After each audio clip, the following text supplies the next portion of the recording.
할렐루야. 우리 옆에 분하고 인사 같이 할까요? 보고 싶었습니다. 네. 진짜 보고 싶으셨죠? 네. 한 번 더 하겠습니다. 축복합니다. 사랑합니다. 네. 네. 이제 우리 로마서가 다 끝났습니다. 이제 로마서를 오늘 정리하려고 하는데요. 여러분, 로마서 잘 읽으셨죠? 우리, 여러분, 로마서 우리가 하면서 질문은 이겁니다. 복음이 무엇인가? 네, 나를 살게 한, 나에게 새 생명을 준, 나의 삶의 의미인 복음이 무엇인가? 우리가 이제 질문인데요. 그런 질문들을 우리가 다시 로마서가 끝났다고 해서 접어두는 것이 아니라 평생에 우리가 그 복음 위에 섰으면 좋겠습니다. 여러분, 제가 한번 두 가지 질문을 드려볼게요. 여러분, 한 주간 동안 말씀 많이 보셨습니까? 여러분, 어떠세요? 말씀 가까이 계셨나요? 주님과 동행한다. 그냥 그렇게 뜬구름 잡는 얘기가 아니라 우리가 주님과 동행한 구체적인 방법은 말씀을 많이 읽는 겁니다.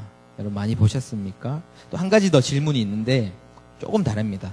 우리가 말씀을 봤는데 그 말씀 가운데 여러분 잘 살아가셨습니까? 이 두 가지 질문을 드릴 텐데 여러분, 우리에게 말씀을 읽는 것이 참 중요합니다. 말씀을 많이 통독하고 많이 읽는 것이 중요한데 그것보다 더 중요한 것이 저는 뒤의 질문이라고 생각하거든요. 우리가 말씀 가운데 잘 살아갔느냐. 하나님이 우리에게 주신 그 말씀 그냥 많이 읽는 것으로 끝내는 것이 아니라 우리가 그 말씀 주신 대로 순종하고 어떻게 살아가는가가 우리에게 참 더 중요하다라는 거죠. 어떻게 살아가는가를 위해서 우리가 말씀을 읽는다라는데, 이번 주에 제가 본 이제 글 중에 하버드의 비즈니스 독서법이라는 이제 책 소개를 하는 걸 봤는데, 하버드의 비즈니스 독서법이라는 책이 있거든요. 하버드 사람이 왜 다른가? 그들의 이제 뛰어남이 어디서부터 오는가? 그런 것들을 파악한 책인데, 하버드를 다니는 사람들에게는 졸업장을 따는 게 중요하지 않답니다. 이제 그 책에서는 하버드의 그 독서법을 습득해서 책을 읽어 나가는 것이 더 중요하게 생각한다라고 하는데, 보통 우리가 이제 책 읽기를 하는 방법은 보통 이렇답니다. 지식을 습득하기 위해서 이제 책을 읽는다라는 거죠. 그래서 많은 지식을 습득하기 위해서 많은 책을 읽는 것. 그런데 하버드 독서법은 그렇지 않대요. 하버드는 많은 책을 읽는 것보다 단지 지식을 쌓기 위해 책을 읽는 것, 거기에서 끝나지 않는다라는 거죠. 그들의 독서법의 다름, 이 다름이 그들의 이제 능력이나 그들의 다름을 나타내는데, 그들에게 지식을 쌓는 것보다 더 중요한 것은 그 책을 읽음으로 이제 습득한 지식을 그들이 그걸 가지고 어떻게 살아가느냐를 적용을 한답니다. 꼭 적용을 하는 게 이제 하버드의 독서법이다라고 하더라고요. 그래서 우리에게 읽은 책을 가지고 우리가 당면한 문제들을 우리가 어떻게 해결하고 사용할 수 있는가에 대해서 적용하고 실천하는 것까지 나아가는 게 하버드의 독서법이고, 그런 독서법이 그저 하버드 졸업장이 있어서 그들이 뛰어난 것이 아니라 그들을 정말 능력 있는 인재로 만들었다라고 합니다. 여러분, 우리가 책을 많이 읽는 것이 참 중요하기도 하지만 그 책을 많이 읽는 것보다 더 중요한 것은 우리가 책으로 통해 얻은 지식을 우리가 그것을 가지고 어떻게 적용하고 습득하는 것이 중요하다라는 거죠. 저는 우리 신앙에도 마찬가지라고 생각합니다. 우리가 성경을 많이 읽는 것, 그것이 우리에게 중요하지만, 성경을 많이 아는 것이 중요하지만 더 중요한 것은 그 주신 말씀을 우리가 어떻게 적용하고 순종하며 살아가는 것, 그것이 우리의 삶을 더 중요하다라는 거죠. 그냥 많은 읽는 것이 우리의 삶을 변화시키는 것이 아니라 주신 말씀을 우리가 적용하고 순종하고 실천할 때 그것이 우리의 마음을 변화시키고 우리의 삶을 변화시키고 그 말씀이 정말 우리의 삶에 하나님의 능력으로 나타난다라는 겁니다. 그런 의미에서 우리가 로마서를 읽는 것도 저는 마찬가지라고 생각하거든요. 복음이 무엇인가? 로마서는 이야기하고 있습니다. 우리가 이 로마서에서 이야기하는 이 복음을 그저 지식으로만, 알무로만 남겨둔다면 그것은 여전히 우리가 이전에 신앙생활을 하면서 쌓았던 하나의 교리로 남을 뿐입니다. 하지만 더 중요한 것은 이제 우리에게 주신 이 복음을 우리가 어떻게 삶이 되도록 살아내느냐, 이것이 더 중요하다라는 겁니다. 여러분, 로마서는 그것을 정확하게 우리에게 이야기를 하고 있거든요. 이제 전체적인 얘기를 하고 있는데, 로마서는 그저 교리적인 복음만 이야기하지 않습니다. 바로 교리적인 복음, 우리가 알아야 하는 복음의 지식에 대해서 이야기하지만 이후에는 우리가 그 복음을 가지고 어떻게 살아야 하는지에 대해서 이야기한다라는 겁니다. 지난주에 이제 12장을 했었는데 12장 이후에는 그런 이야기가 나옵니다. 그래서 로마서를 두 군데로 나누자면 12장을 기점으로 이렇게 나눌 수 있을 것 같습니다. 복음 그리고 삶. 복음과 삶을 로마서가 이야기하고 있다라는 거죠. 1장부터 11장까지는 우리가 알아야 할 복음이 무엇인가에 대한 지식을 줍니다. 그리고 그 지식으로 끝이 아니라 그것을 가지고 우리가 어떻게 살아야 하는가를 이제 12장부터 끝에 16장까지 우리에게 이제 이야기를 하고 있다라는 겁니다. 여러분이 우리가 로마서를 읽으면서 복음이 무엇인가, 우리가 그 복음에서 빠뜨리지 말아야 할 것은 이제 우리에게 주어진 그 하나님의 사랑과 예수 그리스도의 속량하심 가운데 우리가 이제는 우리가 살아가야 할 삶이 있다라는 겁니다. 그저 복음, 예수 그리스도 이것을 알므로 끝나는 것이 아니라 예수 그리스도로 살아가야 하는 삶이 있다라는 거죠. 여러분, 복음에는 우리의 삶과 긴밀히 연결되어 있습니다. 우리의 삶이 없다면 이 복음은 그저 이론적인 교리로 남을 뿐이지만 우리의 삶에 이 복음이 들어온다면 하나님의 능력이, 하나님의 나라가 우리의 삶에 이루어진다는 거죠. 여러분, 우리 잘 아는 말씀처럼 믿음도요, 행함이 없는 믿음은 죽은 것이라고 했습니다. 복음도 마찬가지입니다. 우리에게 주신 이 복음, 예수 그리스도의 이 복음은 이제는 여러분들의 삶을 통해서 증명되는 겁니다. 하나님께서 그 뜻을 이루시고 하나님의 나라를 나타내는 것입니다. 여러분 꼭 기억하실 것, 복음과 삶. 우리는 이제 복음으로 살아야 한다라는 것을 여러분 잊지 마십시오. 이제 우리 교회에서 많은 이제 여러 가지 오해들이 많이 있습니다. 교회 안에는 영성이 뛰어나야 한다. 영성. 그래서 이제 우리가 뭔가를 많이 알고 정말 많이 묵상하고 더 많은 지식을 쌓는 것이 더 높은 신앙의 영성을 가진 것 같은 이야기를 많이 합니다. 그래서 영성을 우리는 뭔가 보이지 않는 어떤 뭔가 거룩한 그런 보이지 않는 힘과 같은 것으로 생각하는데, 신비한 것으로 생각하는데, 하지만 진짜 영성이라는 것은 로마서에서 이야기하듯이 우리가 복음을 알고 그 말씀을 실제적으로 살아가는 것이 우리가 정말 영적으로 살아가는 삶입니다. 우리가 그저 이 복음을 그저 교리적으로만, 행위로만 강조한다면 율법이 되고요. 우리가 복음과 함께 삶을 살아갈 때 그것은 정말 영적인 삶이 되고 그렇게 된다라는 겁니다. 여러분, 우리가 오늘은 제가 이제 삶에 대해서 조금 더 강조를 하려고 합니다. 우리가 이제 복음으로 어떻게 살아야 한다. 네, 그런 얘기를 하고 싶지만 그래도 무엇보다 중요한 것은 우리가 아는 겁니다. 복음을 제대로 아는 거죠. 여러분, 우리가 알아야지 제대로 살 수 있지 않습니까? 우리가 로마서에서 복음이 무엇인가 우리가 정확하게 우리가 얘기할 수 있어야 되지 않겠습니까? 한번 정리를 한번 해볼까요? 이제까지 지나온 말씀들을. 여러분, 복음이는 무엇인가? 제가 첫 시간에 뭐라고 했냐면 우리 주 예수 그리스도에 대한 이야기입니다. 그죠? 그것이 하나님의 사랑이고 또 그렇게 하나님의 사랑으로 표현하기도 했습니다. 우리 한번 말씀을, 로마서에 나오는 말씀을 한번 정리를 한번 해보겠습니다. 로마서 32장에 이렇게 로마서 3장 23절 이렇게 시작했죠. 한번 읽어볼까요? 시작. 모든 사람이 하나님의 영광에 이르지 못하더니. 시작은 여기서부터 시작됩니다. 나를 포함한 모든 사람이 죄인이었다라는 겁니다. 죽음의 그러한 그 앞에 놓여있던 사람. 사실은 이것보다 이제 복음은 좀 더 한 단계 앞에 있습니다. 여러분 뭔지 아시죠? 창조주 하나님.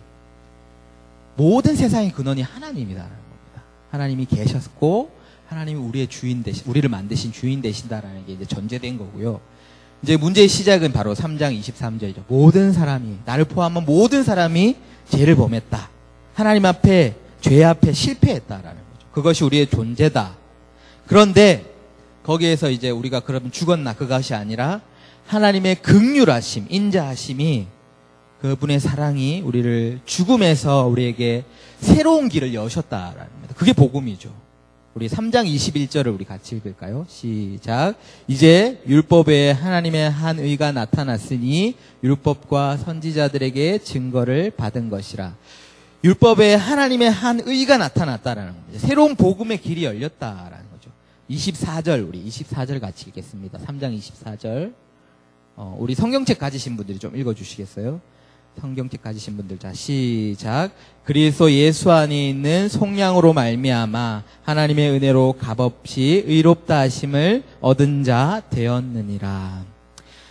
하나님 율법에 나타난 그 하나님의 의가 바로 그리스도 예수 안에 있는 속량이라는 겁니다. 그 속량으로 우리를 의롭게 하셨고 이제는 우리에게 새로운 생명의 길을 여셨다라는 거죠. 그래서 우리는 이제 8장 1절 우리 한 번 더 읽을까요? 8장 1절 있나요? 8장 1절. 성경책 가지신 분들이 크게 한번 읽어주시면 좋겠습니다. 자, 우리 8장 1절 시작. 그러므로 이제 그리스도 예수 안에 있는 자에게는 결코 정죄함이 없나니 더 이상 우리는 그리스도 예수의 속량하심으로 말미암아 죄 안에 영향력에 있을 수 없다라는 겁니다. 우리가 예수 그리스도의 속량하심으로 자유함을 얻었다. 그리고 이제 우리 지난 시간에 했던 것처럼 로마서 8장 제일 마지막 39절에 이렇게 이야기를 하고 있습니다. 우리 주 예수 그리스도 안에 있는 하나님의 사랑에서 우리를 끊을 수 없으리라 라고 바울은 선언했습니다. 이것이 바로 우리가 이전까지 함께 복음이 무엇인가에 대해 로마서가 이야기하고 있는 바입니다. 이것이 바로 이제 우리의 삶의 이유이고 우리의 삶의 바탕이라는 거죠. 우리가 이제는 살아가야 할 이유가 이거라는 겁니다. 우리가 죽었고 하지만 하나님의 긍휼이 예수 그리스도 십자가의 속량으로 우리를 죄에서 자유케 하시고 이제는 우리에게 정죄함이 없이 새로운 생명이 새로운 피조물로 살아간다라는 겁니다. 여러분 이제 우리에게 이 복음이 있기 때문에 우리에게 새로운 삶이 있다라는 겁니다. 죽었던 우리가 하나님이 주신 생명으로 살아가는 복음의 새로운 삶이 우리에게 있다라는 거고요. 이 삶은 여러분 이전의 육체의 삶과는 전혀 다릅니다. 죄로 죽을 수밖에 없었던 그 삶과는 다른 거룩한 삶이라고 하죠. 우리가 이제 성화의 길을 가는 거룩한 삶. 그런데 이것이 뭐 그냥 깨끗하게 살아가는 게 아니라 여러분 우리는 이제 다른 삶을 살아간다라는 겁니다. 세상과 그 육체의 죽음의 그런 세상과는 구별된 걸음들을 걷는 게 우리의 삶이다라는 그것이 복음의 삶입니다. 여러분 그 삶이 무엇인가? 이제 우리가 살아가는 복음의 삶이 무엇인가를 여러분 이제 12장부터 그 답을 우리에게 또한 명확하게 우리에게 주고 있는 것이 로마서의 말씀입니다. 여러분 어떻게 살아야 하죠? 여러분 읽어보셨죠? 여러 가지가 나옵니다. 우리가 지켜야 할 여러 가지 말씀이 있는데요. 그 중에 제가 오늘은 한 가지만 우리가 복음의 삶이 무엇인가에 대해서 한 가지만 한번 나누려고 합니다. 여러분은 이제 복음으로 살아가는 복음의 삶이 무엇이겠습니까? 여러분, 제가 이제 드리려는 말씀의 결론부터 말씀드리면 오늘 제목처럼 복음은 하나된 공동체를 이루는 삶이다라는 겁니다. 한 몸 된 공동체로 살아가는 것. 이것이 이제 예수 그리스도께서 우리에게 허락해 주신 복음의 삶이다라는 거죠. 오늘 말씀을 보면 우리 5절과 6절 할 말씀 한번 볼까요? 우리가 5절과 6절 말씀 우리 같이 읽겠습니다. 시작. 이제 인내와 위로의 하나님이 너희로 그리스도 예수를 본받아 서로 뜻이 같게 하여 주사 한 마음과 한 입으로 하나님 곧 우리 주 예수 그리스도의 아버지께 영광을 돌리게 하려 하노라. 아멘. 여러분 오늘 15장 5절과 6절에 나오는 것처럼 이제 복음의 삶은요 우리가 어떻게 살아가야 하냐 하면 한 마음과 한 입으로 하나님께 영광을 올려드리는 삶이다라는 겁니다. 이게 12장부터 나오는 많은 반복되는 이야기입니다. 여러분, 너희 몸을 거룩한 산 제사로 드리라고 하면서 가장 먼저 시작되는 것이, 여러분, 우리 12장에 보면 우리가 한 몸에 많은 지체를 가졌으나 모든 지체가 같은 기능을 가진 것이 아니다라고 하면서 우리가 그리스도 안에서 한 지체가 되었다. 이 얘기를 이제 12장의 거룩한 산 제사를 얘기하면서 가장 먼저 나오는 이야기가 이거였거든요. 그것이 계속 반복되면서 15장에 가면 우리가 한 마음과 한 입으로 하나님께 영광을 돌리는 것이 복음의 삶이다라는 것을 얘기를 하고 있습니다. 여러분, 복음의 삶을 여러분 뭐라고 생각하셨습니까? 이제 우리가 구원받고 살아가는 삶, 그것이 뭐라고 여러분 생각하셨습니까? 그저 내가 이제 천국 티켓을 받고 이 세상에서 호의호식하면서 사는 것이 복음의 삶일까요? 아니면 내가 이제 복음의 능력이 내게 와서 세상처럼 힘과 능력으로 세상을 무찌르고 승리해서 나만 우뚝이 서는 그런 세상의 삶을 기대하셨습니까? 복음의 삶이라는 것은 그런 게 아니라요. 이제는 우리가 그리스도의 몸이 되어서 한 입과 한 마음으로 하나님께 영광을 올려드리는 삶을 살아가는 것이다. 오늘 제목처럼 우리가 하나된 공동체로서의 삶을 살아간다라는 겁니다. 여러분, 이 말씀이 예수님의 명령이었습니다. 율법이 무엇입니까? 가장 중요한 율법이 무엇입니까? 했을 때 하나님이 하신 말씀이 그거죠. 하나님을 사랑하고 이웃을 사랑하라라는 그 명령. 우리에게 허락해 주신 사람들을 하나님을 사랑하듯이 사랑하는 것. 그것이 이제 우리의 신앙의 삶이다라는 거죠.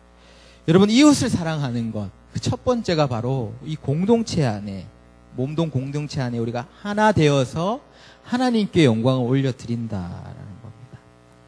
여러분, 우리가 교회로 모였습니다. 교회로 모여서 예배를 드리고 교제하고 말씀을 나누고 함께 선한 사업을 하며 살아갑니다. 이 교회는 그저 여러분들이 신앙생활을 하는 데 있어서 도움을 주는 그런 어떤 단순한 단체는 아닙니다, 여러분. 오늘 로마서가 이야기하고 있는 복음 가운데 그 공동체는 들어가 있고, 복음으로 사는 삶 중심에 하나님의 공동체가 있다는 거죠. 한 마음과 한 입으로 영광을 돌리는 공동체가 있다는 겁니다. 좀 다르게 이야기하면 하나님의 뜻 가운데 그 중심에 있는 것이 바로 하나님의 교회 공동체라는 겁니다. 여러분, 어쩌면 이 교회라는 것의 중요성, 이 공동체라는 것의 중요성을 다 말할 수 없습니다. 이것은 우리가 이제 누리는 구원과 긴밀한 관련이 있는 것이고, 구원의 삶에 포함되어 있는 중심에 있는 것이다라는 거죠. 여러분, 우리가 이제 이렇게 공동체를 세워가는 것, 이 교회로, 건강한 교회로 이루어가는 것이 바로 우리가 이루어가는 구원의 여정이라는 겁니다. 요즘 이제 교회 안의 젊은이들의 분위기는 그냥 내가 믿음을 잘 지키면 되지, 굳이 이렇게 모여가지고 맞지도 않는 사람들하고 싸우면서 자꾸 그런 낙심하기도 하고 그러는 게 좋냐? 뭐가 중요하냐? 이렇게 모이는 게 뭐가 중요하냐? 내가 신앙생활 하면 잘 하면 되지 않느냐? 이런 얘기를 합니다. 그러면서 많은 사람들이 교회를 부정합니다. 교회가 뭐 필요해? 교회가 막 죄인들의 모임이고, 교회는 세상에 자꾸 낙심만 주기도 하고 하면서 교회를 떠나는데요. 하지만 로마서에서는 복음의 중심, 복음의 삶의 중심에 바로 이 하나된 공동체, 교회가 있다라는 겁니다. 우리가 이제 구원의 여정을 살아가는 삶에 이 공동체는 중요한 바탕이라는 겁니다. 여러분, 어쩌면 우리의 믿음과 신앙의 중심이다라고도 말씀할 수 있다라는 거죠. 여러분, 그저 우리의 구원이 나만 정말 천국에 가서 잘 사는 그런 것이 아니라 하나님의 몸된 공동체로 우리가 잘 세워져 가는 것이 구원이고 구원의 여정이라는 겁니다. 여러분, 우리 교회가 얼마나 중요한지 아시겠습니까? 이 한 몸 공동체가 얼마나 중요한지 아시겠습니까? 내가 예배 드려야 되니까 다른 사람들이 필요하다 이런 것이 아니라 우리의 구원, 하나님께서 계획하신 구원의 여정의 중심에 바탕에 있는 것이 바로 이 공동체다라는 겁니다. 여러분, 우리의 구원, 나의 구원에 가장 시급한 일이 무엇이겠습니까? 그것은 하나님의 공동체를 온전히 세워가는 것입니다. 우리가 여러 입이 있고 여러 마음이 있지만 예수 그리스도, 우리의 하나 되게 하신 소망이신 예수 그리스도 안에 우리가 한 마음으로 합쳐지고 한 입을 통해서 우리가 하나님께 영광을 돌리는 것이다. 여러분, 가장 시급한 일, 그것은 어쩌면 공동체를 세워가는 일입니다. 언제쯤 시간이 지나면 뭐 교회들이 잘 성장되어 가겠지. 그것이 아니라 우리가 우리의 구원을 위해, 또 하나님이 이루어 가시는 그 구원을 위해 우리가 힘써 행해야 할 일이 바로 공동체를 세워가야 하는 일이다. 여러분, 우리의 지금 이촌동교회 청년부의 공동체 이름이 한몸 공동체입니다. 여러분 어떻게 생각하세요? 정말 우리 이촌동교회 청년부는 정말 그 이름처럼 그리스도의 한몸 된 공동체가 맞습니까? 여러분 누구를 생각하지 마십시오. 저 사람 때문에 아니야 이렇게 생각하지 마시고 나를 한번 돌아보십시오. 내가 정말 하나님의 그 구원의 공동체를 이루어가는 것에 내가 한몸 되기를, 한 공동체 되기를 내가 온 마음을 다해, 온 힘을 다해 그렇게 살아가고 있는가? 여러분 한번 돌아보십시오. 아마도 분명히 우리는 부족할 것입니다. 우리는 아직도 우리가 세워가야 할 공동체는 너무나 먼 길에 있지만 분명히 또 하나님 말씀에 우리가 어떻게 이 공동체를 세워가야 하는가에 대한 답을 우리에게 분명히 줍니다. 여러분 어떻게 우리가 하나된 한몸된 공동체를 만들어갈 수 있겠습니까? 오늘 7절 말씀을 한번 볼까요? 7절 말씀 우리 같이 한 목소리로 읽겠습니다. 시작.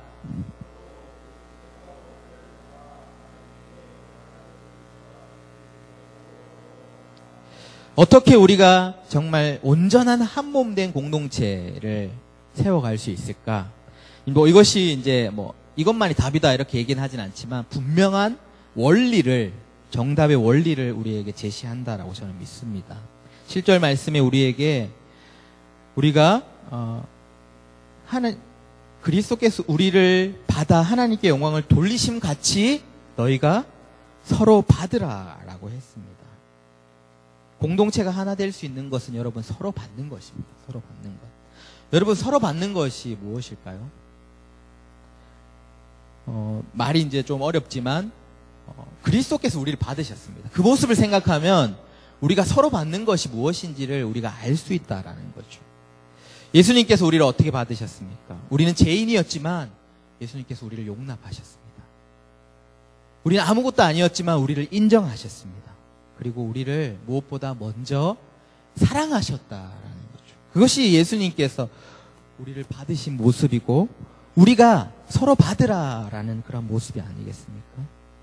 여러분 공동체라는 것이 있는데 내가 좋아하는 사람을 내가 사랑하고 또 나를 좋아하는 사람을 내가 사랑하는 것이 뭐가 그렇게 어렵겠습니까? 그것이 아니라 서로 받으라는 것은 내가 사랑할 수 없는 사람, 그런 사람들을 예수님과 같이 예수님 나를 받으심과 같이 용납하고 용서하고 긍휼히 여기고 그들을 끌어안는 것, 그것이 서로 받는 모습 아니겠습니까?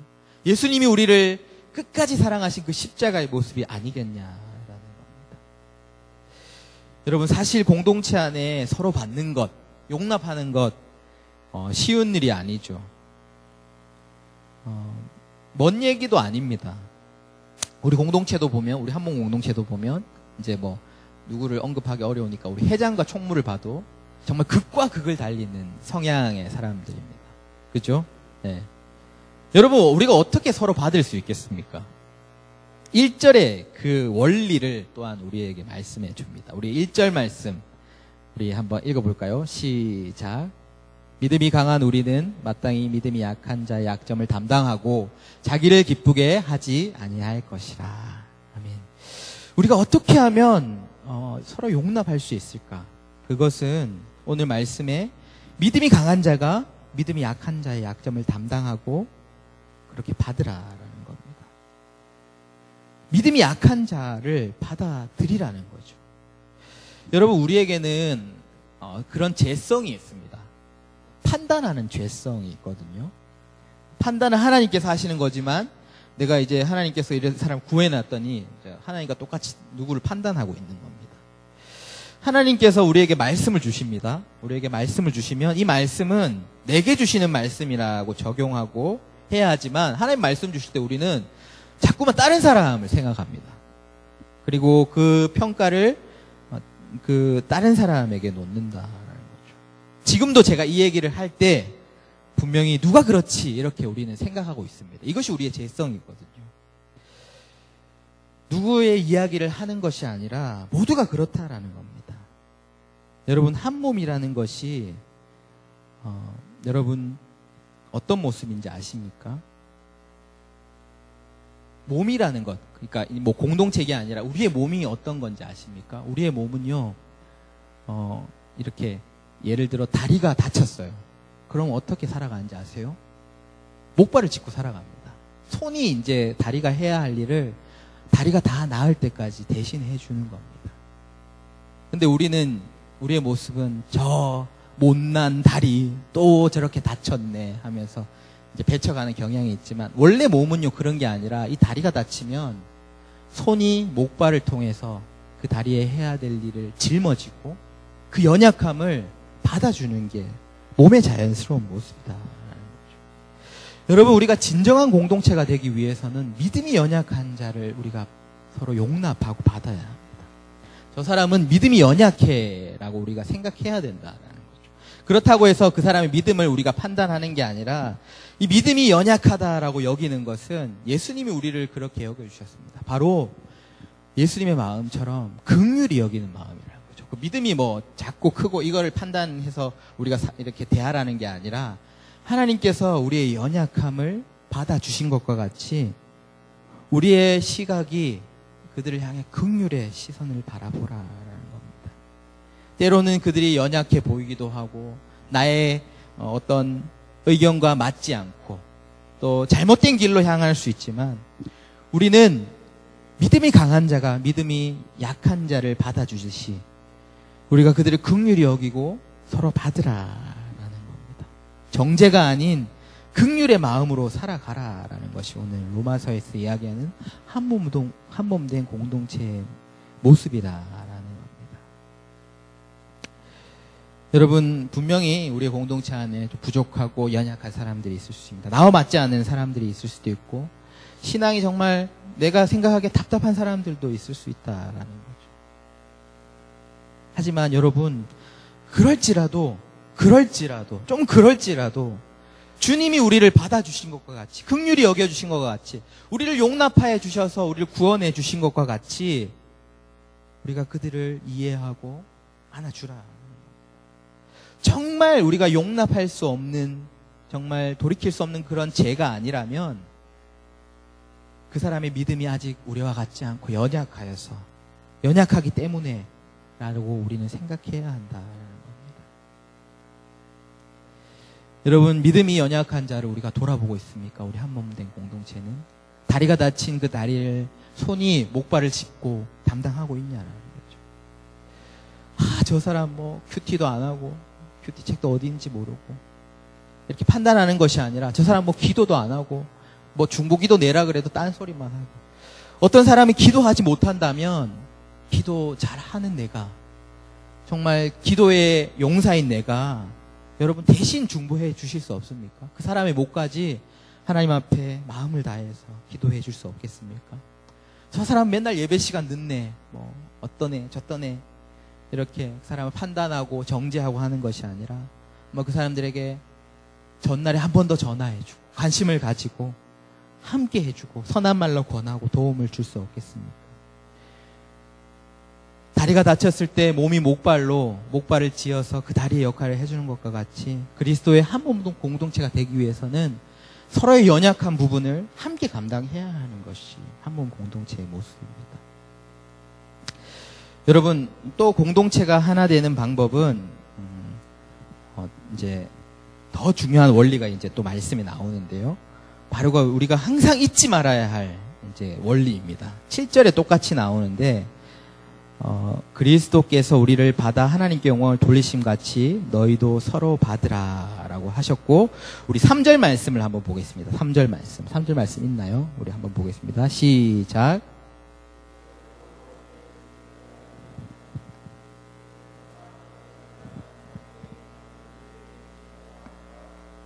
아멘.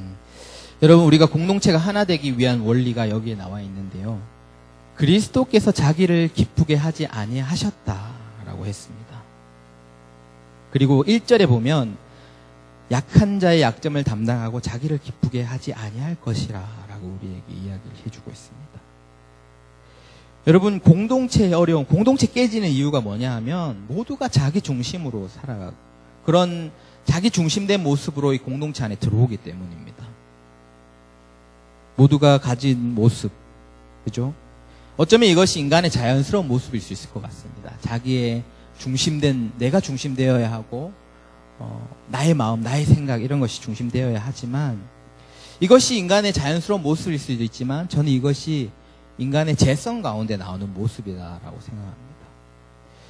여러분, 우리가 분명히 내 자신이 가장 중심이지만 여러분, 내 자신이 가장 중심되는 진짜 방법이 뭔지 압니까? 내가 중심되는 게 아니라 하나님이 중심되시면 내 삶이 온전한 삶이 된다라는 거거든요. 쉽게 얘기하면 내 삶의 중심은 내가 아닙니다. 하나님이시다라는 거죠. 내 삶의 중심을 하나님께 내어놓을 때 우리는 온전한 삶을 살아갈 수 있다라는 거거든요. 여러분, 하나님이 중심되는 삶, 그것이 바로 우리가 온전히 만족함을 누리는 삶이다라는 겁니다. 하지만 모든 사람이 하나님보다 내가 우선된 삶을 살기를 원합니다. 나의 삶이 중요하고 내 마음이 중요하고 나의 감정, 나의 시간, 나의 어떤 것이 될 때 그것은 하나님을 위한 삶도 아니고 공동체를 이루는 삶도 아니고 바로 내가 주인된 삶을 살아가는 것이고 그것이 바로 하나님 앞에 사람들이 범했던 죄악이었습니다. 하나님이 분명히 중심이고 왕이시고 모든 것이 생명의 근원이시지만 내가 그 자리에 그 중심에 놓이고 싶었다라는 거죠. 그것이 하나님과의 관계를 깨어지게 했고 이 공동체를 깨어지게 하는 근본적인 우리의 죄성이라는 겁니다. 자기를 기쁘시게 하려는 마음. 오늘 우리가 이 공동체에 나왔는데 나의 마음을 위로해 주지 않는 공동체 나는 필요 없어. 이런 거 있잖아요. 저 사람 왜 나의 마음을 이해해 주지 못하지? 내 마음이 이런데 이런 생각들. 이것이 공동체를 하나 되지 못하게 합니다. 여러분, 하나님이 중심된 삶이 우리의 삶의 온전한 삶이거든요. 여러분, 하나님 앞에 기도하고 예배합니다. 우리의 마음을, 우리의 소원을 하나님께 아뢰입니다. 여러분, 얼마나 일주일에 여러분의 기도에, 여러분의 믿음의 고백 가운데 한 번이라도, 몇 번이라도 하나님의 마음을 생각해 보신 적 있습니까? 하나님은 어떠실까? 하나님이 기뻐하시는 건 뭘까? 내가 필요한 것 말고 하나님이 정말 필요한 그것. 그런 하나님이 중심된 삶을 살아보셨습니까? 여러분, 이 공동체로 나오시면서, 한몸된 공동체로 나오시면서 오늘 내가 이 한몸된 공동체를 세우기 위해서 할 수 있는 게 뭘까? 내가 위로받고 나에게 필요한 어떤 것을 채우는 것이 아니라 이 한몸 공동체가 세워지기 위해 내가 섬길 수 있는 모습, 그것은 무엇인가? 라고 여러분 생각해 보셨습니까? 여러분, 나를 기쁘게 하는 공동체를 우리가 찾는다면 여러분, 이 땅에서는 그런 공동체, 이 땅에서는 온전한 공동체를 찾을 수 없을 것입니다. 하지만 나를 기쁘게 하는 것이 아니라 하나님을 기쁘시게 하고 예수님을 기쁘시게 하고 또 예수님께서 명령하신 대로 이웃을 기쁘시게 하는 그런 공동체로 내가 나아간다면 분명히 거기에는 우리가 원하는 참된 공동체를 우리가 경험하게 될 것입니다. 여러분, 우리 한몸 공동체 모두가 예수님이 그렇게 사셨던 것처럼 우리도 나를 기쁘게 하는 그런 공동체가 아니라 정말 하나님을 기쁘시게 하는 공동체, 그리고 너를 기쁘게 하는 그런 고백으로 살아가는 모습이기를 간절히 원합니다. 그런 마음이 우리 안에 있을 때 하나님께서 우리 공동체를 온전한 몸으로 저는 세워주시리라 믿습니다. 여러분, 분명히 이것은 이 말씀처럼 쉬운 일은 아닙니다. 하지만 우리는 그렇게 살아야 합니다. 이것이 구원으로 가는 우리의 복음의 삶이기 때문입니다. 여기에서 이 공동체를 세워가는 것에서 복음의 삶이 시작됩니다. 우리가 다른 것이 아니라 연약한 자를 긍휼히 여기고 받아들이고 또 그들을 위해 섬기고 나를 위한 것이 아니라 하나님을 위한 삶을 살아갈 때에 여러분, 우리가 그 안에 복음의 삶이 있다라는 겁니다. 우리가 어떻게 그 일을 할 수 있냐 하면, 우리는 이것이 쉬운 일이 아니지만 십자가를 바라볼 때 우리는 할 수 있습니다. 그 십자가 안에 그 모든 하나님께서 우리에게 행하셨던 그 일들이 있습니다. 우리의 연약함을 이해해 주셨던 그 하나님의 사랑, 나를 기쁘시게 하기 위해서 그 십자가에 달리신 그 하나님의 사랑, 그것이 우리가 살아가는 이유가 되고 우리를 그렇게 살아가게 한다라는 거죠. 여러분, 십자가를 바라보며 오늘도 그 길을 우리가 나아가야 할 것입니다. 힘을 다해 하나님의 몸된 교회를 세우기 위해 나아가야 할 것입니다. 여러분, 로마서에서 이야기한 우리 주 예수 그리스도께서 여러분을 위해 생명을 주셨고 우리에게 구원이 우리에게 있다라는 복음을 믿으십니까? 그렇다면 우리는 이제 살아가야 합니다. 하나님을 영광 올려드리는 공동체의 삶, 그 공동체를 세워가는 삶, 그곳으로 나아가야 합니다. 이것이 오늘 우리에게 주어진 구원의 삶인 줄로 믿습니다. 오늘 우리 한몸 공동체, 우리에게 이 공동체, 귀한 공동체를 세워주셨는데, 이 말씀 가운데 우리가 정말 알미 아닌 한 번 더 우리 지체들을 위해 내가 낮아지고 또 섬겨주면서 그렇게 우리가 하나님의 공동체를 세워갈 때 하나님께서 우리를 통해서 영광 받으시며 하나님의 나라를 이루어 가실 줄 믿습니다.